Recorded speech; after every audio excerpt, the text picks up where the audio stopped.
মধ্যরাত, ঘড়িতে ঠিক ৩টা বাজতেই আমার ফোনে একটি অজানা মেসেজ আসে, তুমি কি জিনের গোপন দরজা দেখতে চাও? প্রথমে আমি বিষয়টিকে মজা ভেবেছিলাম, কিন্তু কয়েক মুহূর্ত পরেই ঘরের বাতাস ঠান্ডা হয়ে যায়, দরজা নিজে থেকেই খুলতে শুরু করে, আর দূর থেকে ভেসে আসে ফিসফিস শব্দ।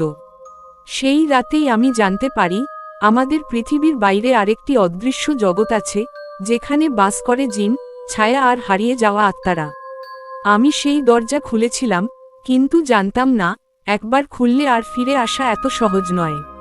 কারণ ওই দরজার ওপাশে অপেক্ষা করছিল এক ভয়ঙ্কর সত্য। আমি মেসেজটি খুলে আবার পড়লাম, আজ রাত ৩টায় পুরনো জমিদার বাড়ির সামনে এসো, দরজা খুলবে। আমি চমকে উঠলাম, পুরনো জমিদার বাড়ি, ওই জায়গাটার নাম শুনলেই গ্রামের মানুষ ভয় কাঁপে। লোকজন বলে সেখানে নাকি জিন বাস করে। আমি নিজেকে বোঝানোর চেষ্টা করলাম, এসব কিছুই সত্যি নয়, কিন্তু অদ্ভুতভাবে আমার মনে হচ্ছিল আমাকে যেতেই হবে। ঘড়িতে তখন রাত ২টা ৩০। আমি ধীরে ধীরে বেরিয়ে পড়লাম। রাত ৩টা, আমি দাঁড়িয়ে আছি পুরনো জমিদার বাড়ির সামনে। চারপাশে গভীর নীরবতা, বাতাসে পুরনো গাছের পাতার শব্দ। হঠাৎ ধীরে ধীরে দরজাটা নিজে নিজেই খুলতে শুরু করল। করর, আমি স্থির হয়ে গেলাম, কেউ নেই, তবুও দরজা খুলছে। আমি ভেতরে ঢুকে পড়লাম। ভেতরে ঢুকতেই দেখি লম্বা এক করিডোর, দেয়ালে পুরনো ছবি, কিন্তু ছবিগুলো যেন নড়ছে। আমি তাকিয়ে থাকতেই একটি ছবির মানুষটি চোখ খুলে আমার দিকে তাকালো। আমি ভয়ে পিছিয়ে গেলাম। হঠাৎ পিছন থেকে দরজাটা বন্ধ হয়ে গেল। ধাম, আমি আটকা পড়ে গেলাম। হঠাৎ চারপাশে ফিসফিস শব্দ শুরু হলো, তুমি এসেছ, দরজা খুলবে, ফিরে যাওয়ার পথ নেই। আমার শরীর ঠান্ডা হয়ে গেল। আমি দৌড়াতে শুরু করলাম, কিন্তু করিডোর যেন শেষই হচ্ছে না। হঠাৎ করেই সামনে একটি বিশাল দরজা দেখতে পেলাম। দরজার উপর অদ্ভুত চিহ্ন। দরজার সামনে দাঁড়াতেই নিজে নিজেই খুলে গেল। ভেতরে অন্ধকার। আমি ভেতরে ঢুকলাম। আমি ঢুকতেই চারপাশ বদলে গেল। আমি দাঁড়িয়ে আছি মরুভূমির মধ্যে।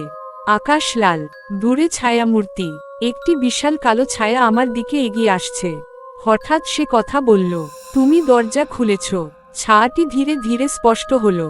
একটি বিশাল জিন, লাল চোখ, লম্বা দাঁত। সে হাসল, মানুষ, অনেকদিন পরে কেউ দরজা খুলেছে। আমি পিছিয়ে গেলাম, আমি যেতে চাই। জিন হেসে উঠল, এখানে আসা সহজ, কিন্তু যাওয়া নয়। জিন বলল, এই দরজা যারা খোলে, তারা আর মানুষ থাকে না। আমি ভয়ে কাঁপছিলাম, তুমি এখন আমাদের জগতে আটকা পড়েছ। হঠাৎ চারপাশে শত শত ছায়া, সবাই আমার দিকে এগিয়ে আসছে। আমি দৌড়াতে শুরু করলাম, কিন্তু মাটি কাঁপছে। ছায়াগুলো কাছে আসছে। হঠাৎ দেখি আবার দরজাটা সামনে। আমি দৌড়ে ঢুকে পড়লাম। আমি চোখ খুললাম, আমি আবার জমিদার বাড়িতে। কিন্তু কিছু অদ্ভুত, আমার হাত কালো হয়ে যাচ্ছে। আমি বুঝলাম, আমি বদলে যাচ্ছি। আমি বাড়ি ফিরে এলাম, কিন্তু আয়নায় নিজের মুখ দেখে চমকে উঠলাম। আমার চোখ লাল।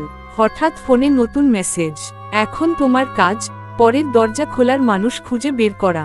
আমি স্থির হয়ে গেলাম। হঠাৎ দরজায় করা নাড়ার শব্দ, টক টক টক। আমি দরজা খুললাম, কেউ নেই, শুধু মাটিতে একটি চিঠি। আজ রাত ৩টায়। আমি বুঝলাম, আমি আর মানুষ নই, আমি এখন জিনের দরজার রক্ষক। সেই রাতের পর থেকে আমার জীবন পুরোপুরি বদলে গেল। আমি বুঝতে পারছিলাম, আমার মধ্যে কিছু অস্বাভাবিক পরিবর্তন হচ্ছে। আমি মানুষের মনের কথা শুনতে পাচ্ছিলাম। রাতে আমি ঘুমাতে পারছিলাম না। চোখ বন্ধ করলেই সেই মরুভূমি, সেই জিন, সেই লাল আকাশ ভেসে উঠছিল।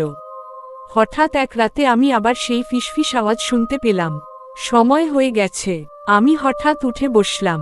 আমার ফোন আবার জ্বলে উঠল। একটি নতুন মেসেজ, আজ রাত ৩টা, প্রথম শিকার। আমার শরীর ঠান্ডা হয়ে গেল। আমি বুঝলাম, এখন আমাকে কাউকে ওই দরজার কাছে নিয়ে যেতে হবে। আমি বাইরে বের হলাম। রাস্তা ফাঁকা। হঠাৎ দেখি একজন লোক রাস্তার পাশে দাঁড়িয়ে ফোনে কথা বলছে। অদ্ভুতভাবে আমি তার দিকে এগিয়ে গেলাম। আমার মাথায় যেন কেউ কথা বলছে, তাকে নিয়ে যাও। আমি লোকটির সামনে দাঁড়ালাম। সে আমাকে দেখে বলল, ভাই, এই পুরনো জমিদার বাড়িটা কোথায় জানেন? আমি থমকে গেলাম। এটা কি কাকতালীয়, নাকি কেউ তাকে পাঠিয়েছে?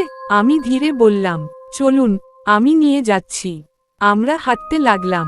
হঠাৎ লোকটি বলল, আপনি কি কখনো জিন দেখেছেন? আমি থেমে গেলাম। না। লোকটি হাসল, আজ দেখবেন। আমার বুক ধড়ফড় করতে লাগলো। সে কি জানে? সে কি আগে থেকেই জানে? আমরা পৌঁছে গেলাম জমিদার বাড়ির সামনে।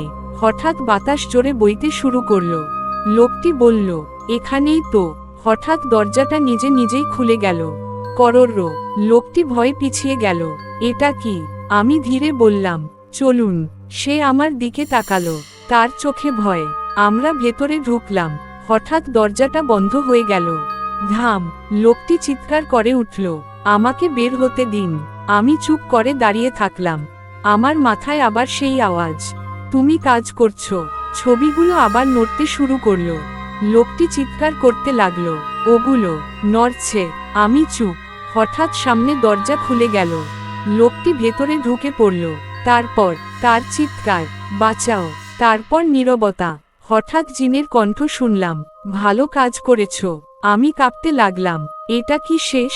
জিন বলল, না, এটা শুরু মাত্র। জিন বলল, প্রতি 7 দিনে একজন। আমি চমকে উঠলাম, না, আমি পারবো না। জিন হাসল, তুমি না পারলে তুমি নিজেই ফিরে আসবে। আমার শরীর জমে গেল। আমি বাড়ি ফিরে এলাম। ঘড়িতে রাত 4টা। হঠাৎ দরজায় করা নাড়ার শব্দ। টক টক টক। আমি দরজা খুললাম। কেউ নেই, শুধু একটি আয়না। আমি আয়নায় তাকালাম। আমার পিছনে দাঁড়িয়ে আছে সেই জিন। আমি ঘুরে দাঁড়ালাম, কেউ নেই। আবার আয়নায় তাকালাম। জিন হাসছে। দরজার ওপাশ থেকে ঠান্ডা বাতাস আসছিল। আমি পিছিয়ে যেতে চাইলাম, কিন্তু পারলাম না। মনে হচ্ছিল অদৃশ্য কোনো শক্তি আমাকে টেনে নিচ্ছে। ফিসফিস আওয়াজ আরও স্পষ্ট হলো, ফিরে আসো, তোমার জায়গা এখানে। আমার পা ধীরে ধীরে দরজার দিকে এগোতে লাগলো। আমি চিৎকার করে উঠলাম, না, আমি যাব না। কিন্তু আমার শরীর যেন আর আমার নিয়ন্ত্রণে নেই। আমি দরজার ভেতরে ঢুকে পড়লাম। আমি আবার সেই মরুভূমিতে। লাল আকাশ, ভয়ঙ্কর নীরবতা, কিন্তু এবার কিছু আলাদা।